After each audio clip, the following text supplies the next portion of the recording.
Seigneur notre Dieu, notre Père, nous te remercions infiniment pour tout ce que tu as fait pour nous, pour tout ce que tu continues de faire pour chacune de nos vies. Merci Seigneur pour ce temps qui commence d'une progressive communion des uns des autres très concrètement et très physiquement. Nous te supplions Seigneur de permettre que cette étape que nous amorçons par ce déconfinement soit l'occasion pour nous de comprendre jusqu'où notre seule sécurité c'est toi, jusqu'où en toi seul nous pouvons être certains que nous sommes véritablement protégés et que la protection spirituelle, Seigneur, en définitive, soit le gage de cette humanité qui est complètement perdue. Seigneur, nous te supplions humblement de faire disparaître cette pandémie dans ta divine miséricorde et que nous retrouvions notre vie normale, paisiblement, les uns avec les autres dans la recherche de ton saint nom, dans la pratique des sacrements. Seigneur, nous te supplions humblement, permets que ce temps soit pour nous l'occasion de commencer de nouveau à goûter tes merveilles dans ce que nous pouvons vivre communautairement. Seigneur notre Dieu, nous t'en supplions, ne permets point que ton Église, Seigneur, aille à la dérive du fait de cette situation, qu'elle soit sclérosée et ankylosée comme elle est maintenant. Nous te supplions, Seigneur, réveille et suscite une foi nouvelle dans le cœur des fidèles et accorde-leur la grâce par ta divine miséricorde de vivre ces temps comme des temps de grâce et surtout de traverser ces épreuves qui viennent avec confiance et absolu abandon entre tes mains paternelles. Seigneur, merci infiniment que ta miséricorde pleuve à profusion sur l'humanité tout entière, que ta miséricorde coule dans nos familles, coule dans nos cœurs, coule dans nos âmes, fasse de nous, Seigneur, des reflets parfaits de ta gloire. Nous t'en supplions, Jésus, que ta miséricorde en ce moment particulier absorbe l'humanité, absorbe la misère de l'humanité et tombe sur les malades. Guéris-les, Seigneur, nous t'en supplions. Dieu saint, Dieu fort, Dieu immortel, prends pitié de nous et du monde entier. Dieu saint, Dieu fort, Dieu immortel, prends pitié de nous et du monde entier. Dieu saint, Dieu fort, Dieu immortel, prends pitié de nous et du monde entier. Ô et sang jaillit du cœur ouvert de Jésus comme source de miséricorde pour nous. J'ai confiance en toi. Oui, Seigneur, notre Dieu, nous avons confiance en toi. Et nous te supplions humblement de nous accorder tout ce que nous t'avons demandé avec confiance en cette heure particulière. Bénis-nous et garde-nous dans ta paix. Au nom du Père et du Fils et du Saint-Esprit. Amen. Amen. Frères et sœurs bien-aimés, à tout de suite pour la petite causerie. De ton amour immense, cœur de Jésus, en cœur divin, cœur transpercé par les péchés, cœur plein de grâce, source de vie, purifie-moi et sauve-moi. Voici ton cœur rempli d'amour, Jésus mon sauveur. Ce cœur brûlant qui pour moi a tout donné, vient me délivrer du péché. par le sang et l'eau qui ont jailli de ton côté transpercé. Cœur de Jésus, en cœur vivant, cœur transpercé par mes péchés, cœur par grâce, source de vie, purifie-moi et sauve-moi. Frères et sœurs bien-aimés dans le Seigneur, soyez bénis et bienvenue encore pour autour de notre Seigneur et de ce qu'il va nous donner de comprendre de ce qu'il a vécu la veille de sa crucifixion. Lorsque sortant de table, il rentre au jardin de Gethsémani, contemple ses disciples endormis, transpire du sang, le sang de son amour, implore sa mère, demande son secours, le secours de Marie-Madeleine, des apôtres qui dorment malheureusement, et surtout se tourne vers nous pour nous dire « Âme, aide-moi, âme, aide-moi ». Frères et sœurs d'amour, Jésus est celui qui est à l'origine de toutes choses selon le prologue de Saint Jean. Tout a été créé par lui et rien de ce qui a été créé n'a été créé sans lui. Il aurait pu se passer de nous. Il aurait pu ne pas tenir compte de nous pour nous sauver. Il aurait pu ne pas tenir compte de nous, frères et sœurs, comme il n'a pas tenu compte de nous pour créer l'univers. Et pourtant, Jésus attend de nous que nous l'aidions. Et c'est ça le grand mystère, frères et sœurs bien-aimés, de la communion et de la rédemption. La communion de l'âme avec Dieu n'est pas comme ce que peut dire certaines personnes. Le sarment sur le cep ne reçoit rien, ne donne rien au cep. Frères et sœurs, c'était une manière de voir les choses. Il est évident que le sarment qui est greffé sur le cep, la vigne, n'apporte rien à la vigne et au cep. Ce cep-là qui est central, qui lui diffuse les nutriments au sarment. Mais pourtant, dans l'œuvre de la rédemption et du salut, il y a une communion de réalité, de communication, de nutriments entre le sarment et le cep. Le cep, certes, ne reçoit rien en principal, puisque c'est lui qui irrigue le sarment, mais en vérité, la réalité dans la vie d'amour et de communion avec Dieu, c'est que le sarment travaille aussi à soutenir, à nourrir le cep à sa manière, selon ses pauvretés et ses limites.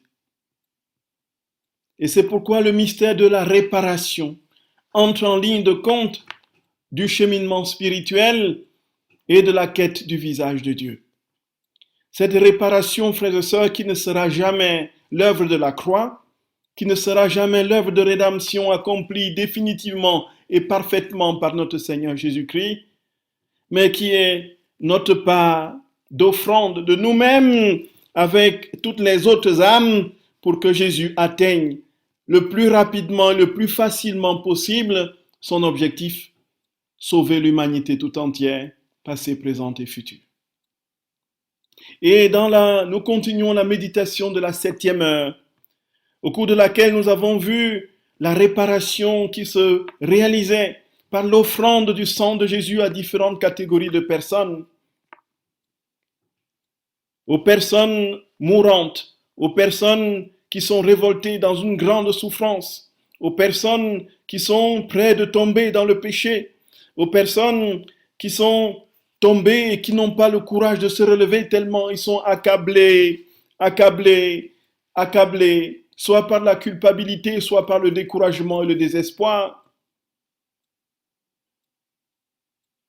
Frères et sœurs, aujourd'hui, nous parlons toujours dans cette 7e heure, des heures de cette 7e heure, de la consolation des âmes qui désespèrent, des âmes qui trahissent Dieu, des âmes qui ont pris la voie de Judas, des âmes qui sont répandus sur toute la terre et comme dit Louisa, qui transpercent le cœur de Jésus. C'est la multitude de ces âmes qui travaillent ardemment, consciencieusement, méthodiquement à saccager tout ce qui est sacré, à démonter de la conscience de l'humanité les réalités spirituelles et éternelles. Celles-là qui travaillent à nous convaincre, ces âmes, que la réalité véritable, définitive et totale est dans la matière, la possession, l'avoir. Tous ceux qui, bien pire encore, entrent dans une lutte frontale contre Jésus, dans l'occultisme, les sciences, le satanisme, et travaillent à ceux qui travaillent à démolir, à démonter les réalités sacrées de la Sainte Église, et qui, pour beaucoup d'entre eux, et ça a été effectivement le cas de beaucoup de nos prêtres, et cela se perpétue dans le monde, toutes les secondes pratiquement, les tabernacles qui sont dévalisés, les tabernacles qui sont saccagés, et le corps de notre Seigneur qui est emporté à des desseins funestes. Et dans la 5e station, on pourrait dire, notre très saint Seigneur permet à Louisa et à sa très sainte mère de s'arrêter auprès de ces âmes, de laisser tomber une goutte de son sang sur eux, pour qu'ils se relèvent, qu'ils prennent conscience de l'amour infini de Dieu, qu'ils combattent avec autant d'acharnement, et qu'ils se donnent pleinement au Maître du monde, qui se remettent à celui qui les a créés, et comprennent que seul il peut assurer leur bonheur. Pour que naisse dans leur cœur une telle confiance et un tel amour après la faute, qu'elles accourent aux pieds de Jésus et s'attachent assez à sa divine personne pour ne jamais plus s'en détacher.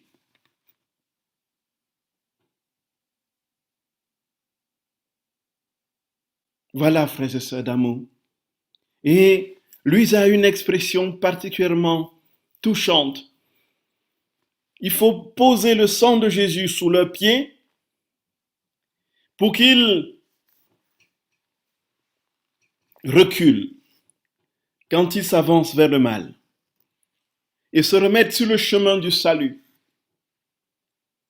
Mettre le sang de notre Seigneur sous les pieds des grands pécheurs, surtout ceux-là qui combattent la vérité et travaillent à ce que Dieu disparaisse de la conscience humaine, que ces âmes-là, une fois qu'ils s'avancent pour leur besogne, retournent en cascade et prennent le juste et bon chemin de la vérité. Ceci nous donne de comprendre, frères et sœurs, une mission capitale pour la chrétienté en général. Nous sommes très souvent limités dans nos intercessions à nos besoins élémentaires et nous demandons à Dieu de venir dans la condition qui est la nôtre propre, parfois égoïstement, résoudre des problèmes particuliers que nous lui présentons. Ces problèmes sont certes importants et ils sont même amenés à être posés devant le Seigneur. Dans la méditation de la passion de notre Seigneur de 24 heures, nous comprenons, frères et sœurs, que l'enjeu est infiniment plus grand parfois que certains de nos petits problèmes que nous lui présentons.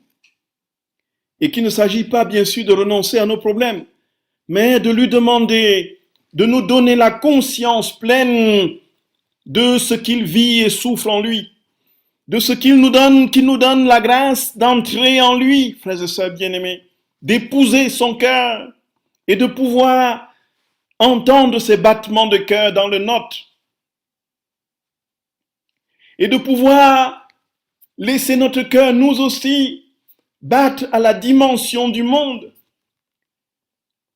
et d'accueillir les besoins de l'humanité tout entière dans notre prière, cette fois-ci faite dans la divine volonté. parce que c'est lui qui priera en nous. Frères et sœurs bien-aimés, frères et sœurs d'amour, je nous en supplie humblement, autant que faire se peut, demandons cette grâce au Seigneur, de savoir entrer dans son propre cœur et de voir le monde comme il le voit. Et alors, très souvent, nous verrons bien que nos problèmes, s'ils sont certes légitimes, demandent d'être absorbés dans la préoccupation de Dieu. Dieu a le souci des âmes, du salut des âmes, de l'humanité tout entière. Et attendons, frères et sœurs d'amour, que nous l'aidions à les sauver. Il attend donc que nous l'aidions à les sauver. Et donc pendant l'Eucharistie, avons-nous parfois une pensée pour cette multitude d'âmes qui sont loin de Dieu, non seulement loin de Dieu, mais qui travaillent à le combattre d'une manière ou d'une autre, avec fougue, hargne, haine. Avons-nous, frères et sœurs d'amour, conscience que Jésus est continuellement en souffrance parce que constamment flagellé, constamment crucifié, non seulement par nos péchés, mais par le péché de ceux-là qui travaillent à le faire mourir, de manière consciente, parce que possédé par l'adversaire.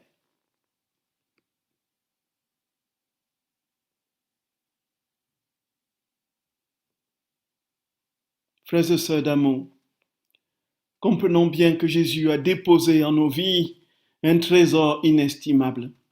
Un trésor inestimable. Celui de comprendre tout l'amour infini qu'il a pour nous et aussi la grâce qu'il nous fait de comprendre que son amour infini peut se déployer dans toute la création si nous entrons dans la méditation de sa passion et du mystère de sa victoire sur la mort qui passe par son sang versé.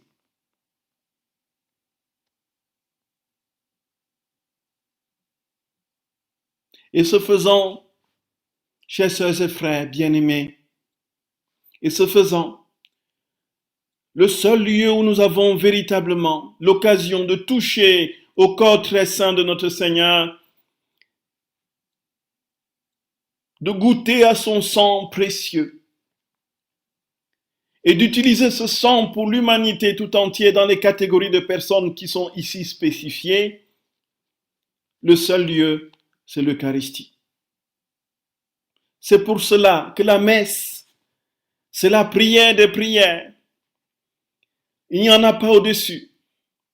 C'est le lieu de la manifestation de la plénitude de l'amour de Dieu, de la manifestation de la plénitude de sa gloire, de la manifestation de la plénitude de sa tendresse, de la manifestation de la plénitude de sa miséricorde, de la manifestation de la plénitude de sa paix.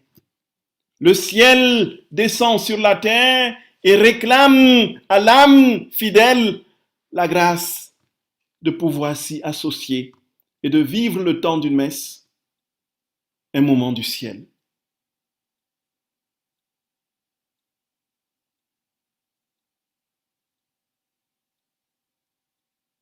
Frères et sœurs bien-aimés, c'est en ce moment que nous pouvons effectivement, pendant la consécration, demander à Jésus de venir, demander à Jésus de plonger dans son sang toutes ces personnes qui travaillent à le combattre.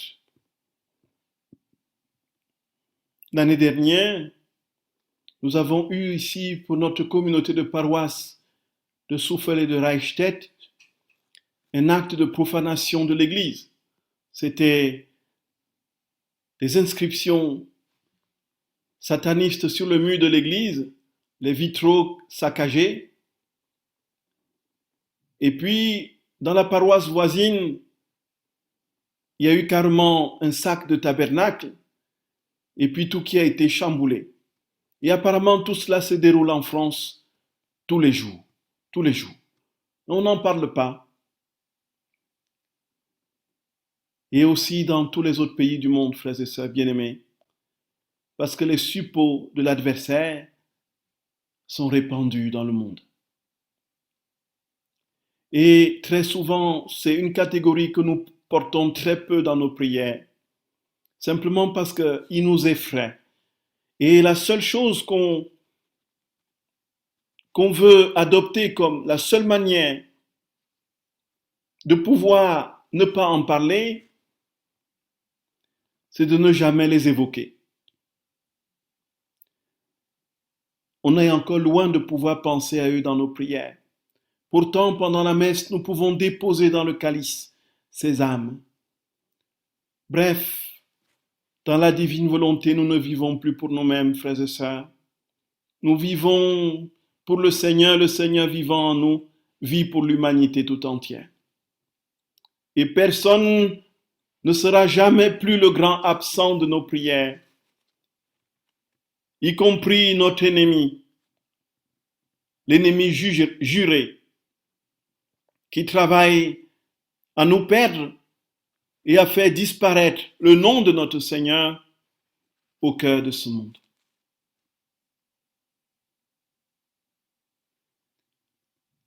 Dans la 6e station, frères et sœurs bien-aimés, notre très sainte Vierge Marie, notre maman du ciel avec Louisa, s'arrête auprès des âmes bonnes et innocentes, dans lesquelles Jésus trouve ses complaisances et son repos, mais qui subissent des pièges constants des créatures, ceux qui les entourent, qui ne peuvent pas avancer. Et nous entrons dans une phase particulière où l'on craint pour la pratique simple, ordinaire de notre foi. Mais toujours est-il, frères et sœurs bien-aimés, qu'il faut rester confiant. Et que chaque fois que l'Eucharistie est présentée dans le monde en offrande, où Jésus s'offre dans l'Eucharistie à son Père, il n'oublie aucune créature. Et ce qui est certain, frères et sœurs d'amour, c'est que Jésus sera toujours au rendez-vous lorsque nous le prierons avec foi, confiance et amour, et lorsque nous lui présenterons l'humanité, lorsque les messes seront célébrées, y compris même spirituellement. Il s'ensuit que toutes ces âmes qui travaillent à ce que le nom de notre Seigneur soit connu, qui sont bonnes, innocentes et entièrement abandonnées entre les mains de notre Seigneur, Louisa et la très sainte Vierge Marie entrevoient et nous le disent, qu'ils n'auront jamais de repos. Ils seront dans un combat continuel. Ils seront, comme dit saint Paul, lutte au dehors, crainte au dedans. Lutte au dehors, crainte au dedans. Un combat spirituel acharné s'est engagé dans le monde depuis que l'ange de lumière est sorti de la volonté de Dieu.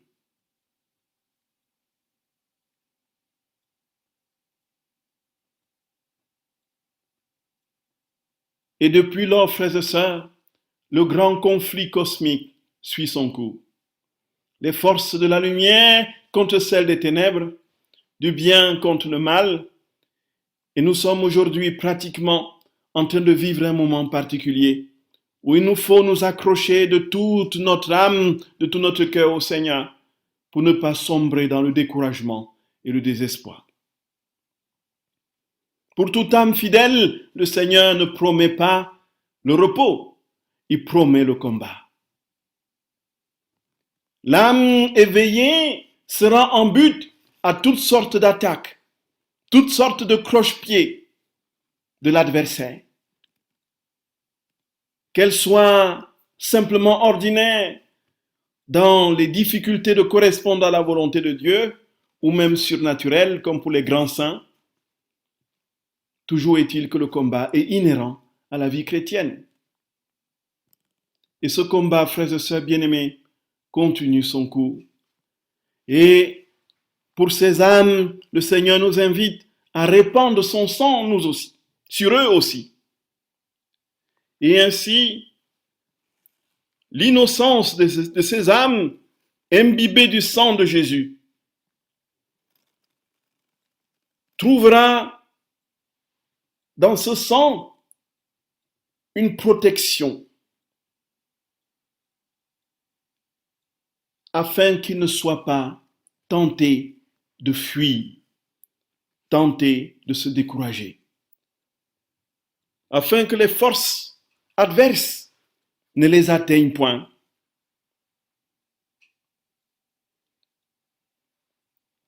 Ce mur de protection formé par le sang de notre Seigneur, frères et sœurs bien-aimés, nous pouvons déjà, dans nos prières ordinaires, demander au Seigneur de les constituer. Autour des âmes qui travaillent à ce que le nom de Jésus soit connu. Les martyrs sont nombreux. Et Dieu sait jusque quand ça s'achèvera.